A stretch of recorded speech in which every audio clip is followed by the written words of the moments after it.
tangan satu institusi, dan tidak ada durasi waktu. Ketika ada demokrasi, ada durasinya dan ada pengendalian skopnya. Nah, itu yang membuat demokrasi menjadi berbeda. Dalam konteks kita di Indonesia, pada saat itu kita merancang reform demokrasi, tapi kita tidak menyusun arsitekturnya dengan serius. Jadi kita hanya mengkoreksi dari era Orde Baru. Pemilu yang semula dibatasi 3 partai jadi banyak sekali. Berapa partai ikut pemilu pada tahun 99? 48. Dari 3 jadi 48. Yang mendaftar lebih dari 100. Tapi bisa ikut 48. Jadi kita lakukan liberalisasi, tetapi tadi saya katakan, pengelolaan partai, pendanaan partai kita nggak reform di situ. Lalu kita tidak menakar secara atau mengatur secara serius bagaimana hubungan antara pusat dan daerah di dalam konteks demokrasi. Banyak kita lakukan devolusi, tapi setelah devolusi tidak ada institutional design yang serius menangani itu. Jadi teman-teman sekalian, ketika 25 tahun kemudian kita merefleksikan demokrasi kita, menurut saya salah ini yang penting untuk kita seriusi untuk dilakukan upgrading atas demokrasi kita adalah bagaimana kita melihat kekurangan selama 25 tahun ini untuk melakukan upgrade atas sistem demokrasi kita. Kenapa saya katakan upgrade? Karena kecenderungan ya teman-teman, ketika kita menyaksikan kekurangan demokrasi, lalu kita mengatakan ada masalah dengan demokrasi.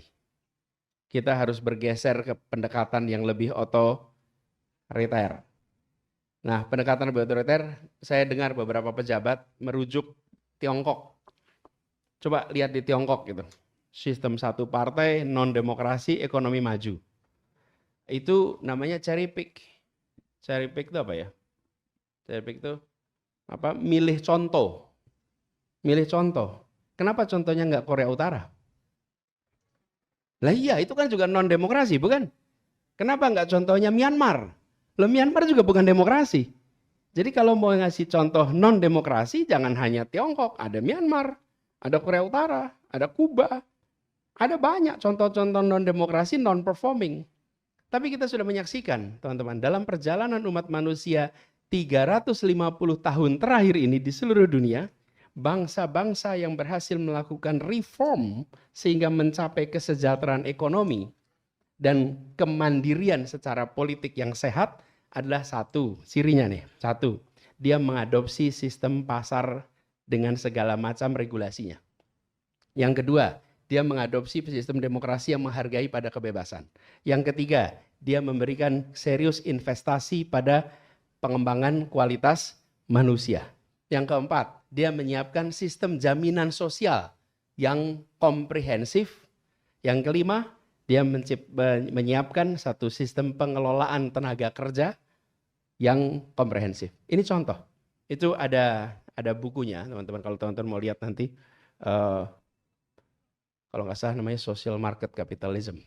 Itu melakukan observasi lintas negara selama 350 tahun terakhir. Ketemu tuh di situ. Jadi bagi kita sekarang di Indonesia, kita perlu lakukan koreksi. Apa-apa saja yang dianggap kurang. Nah, inilah PR kita, teman-teman. Bagi teman-teman Fakultas Hukum, Fakultas Ekonomi, FISIP, mereview variabel-variabel apa yang sekarang dirasa kurang. Apa yang harus dikoreksi dari yang sekarang ada. Misalnya teman-teman, kita menyaksikan tentang bagaimana demokrasi, bagaimana proses demokrasi dan delivery itu nyambung. Kenapa? Rakyat itu membutuhkan delivery. Demokrasi memastikan aspirasi rakyat dimasukkan. Coba saya beri contoh. Saya pernah tugas jadi gubernur. Ketika saya dilantik, itu tanggal 16 Oktober 2017. Pada saat itu, APBD DKI sudah diputuskan di DPRD. Jadi ketika saya dilantik, cetok, pada saat itu saya tinggal menjalankan APBD dari gubernur sebelumnya. Apa yang terjadi? Janji yang saya katakan dalam pemilu bisa nggak dilaksanakan? Nunggu setahun. Ini contoh bagaimana institutional design antara demokrasi dan delivery nggak nyambung.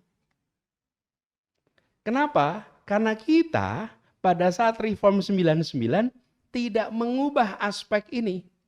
Sistem kita ini kalau pemilu masih mengasumsikan incumbent terpilih terus-menerus. Itu asumsinya ketika Pak Harto berkuasa.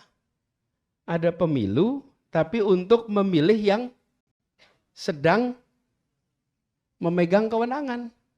Incumbent terpilih. Tidak ada asumsi incumbent itu kalah.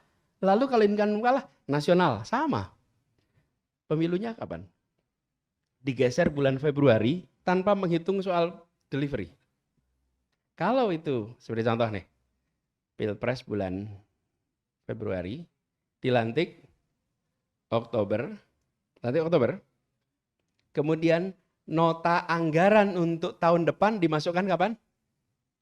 Agustus. Kelihatan nggak bolongnya di situ? Jadi, kalau saja yang terpilih kemarin perubahan, loh, kalau yang pilih perubahan, kebayang nggak rumitnya perubahan itu? Karena dia ini hanya bisa mengajukan anggaran untuk pemerintahannya tahun depan. Dan pemerintah yang akan keluar bisa memasukkan segala macam, termasuk IKN, ke situ, sehingga di pemerintahan tahun pertama harus dikerjakan. Betul tidak, teman-teman? Ini contoh yang saya maksud tadi, demokrasi yang sekarang sedang kita temukan banyak masalah, jangan do not simply kill the democracy, tapi upgrade hal-hal yang meleset. Tapi coba kalau begini nih, ilustrasi nih. Pemilihan bulan Februari, lalu pelantikan, misalnya nih, pelantikannya menjadi bulan Mei, mengajukan anggaran Agustus, kira-kira sensibel tidak? Ini contoh, tentu ini bukan usulan. Ini adalah ajakan untuk kita berpikir, bagaimana kita mengkoreksi proses demokrasi dan delivery supaya dia match. Ini yang saya maksud dengan arsitektur. Aturan mainnya dirancang untuk membuat demokrasi itu deliver. Aturannya dibuat untuk memaksa agar semua yang berada dalam sistem pemerintahan itu berorientasi pada delivery.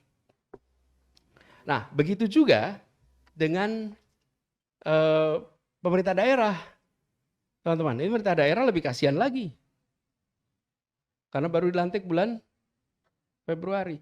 Penentuan-penentuan itu semua, itu adalah nitty-gritty-nya yang membuat demokrasi itu berfungsi dengan baik atau tidak. Jadi kalau kita ingin pemerintahan dengan negara hukum dan demokrasi, kita itu harus mau masuk dalam urusan yang kecil-kecil begini. Karena itu yang menentukan bisa deliver apa tidak. Wali Kota Jogja dilantik bulan Februari kemarin. Anggaran sudah jalan dari Januari, teman-teman. Jadi sejak Februari itu dia hanya menjalankan terus. Publik tidak tanya ini anggaran dari mana. Publik tahunya yang dijanjikan belum terlaksana. Sementara nggak ada itu. Nah, jadi teman-teman, ini satu hal yang menurut saya penting sekali. Lalu yang berikutnya, ini kaitannya dengan kepastian hukum, teman-teman. Ketika kita bicara tentang kepastian hukum, bagaimana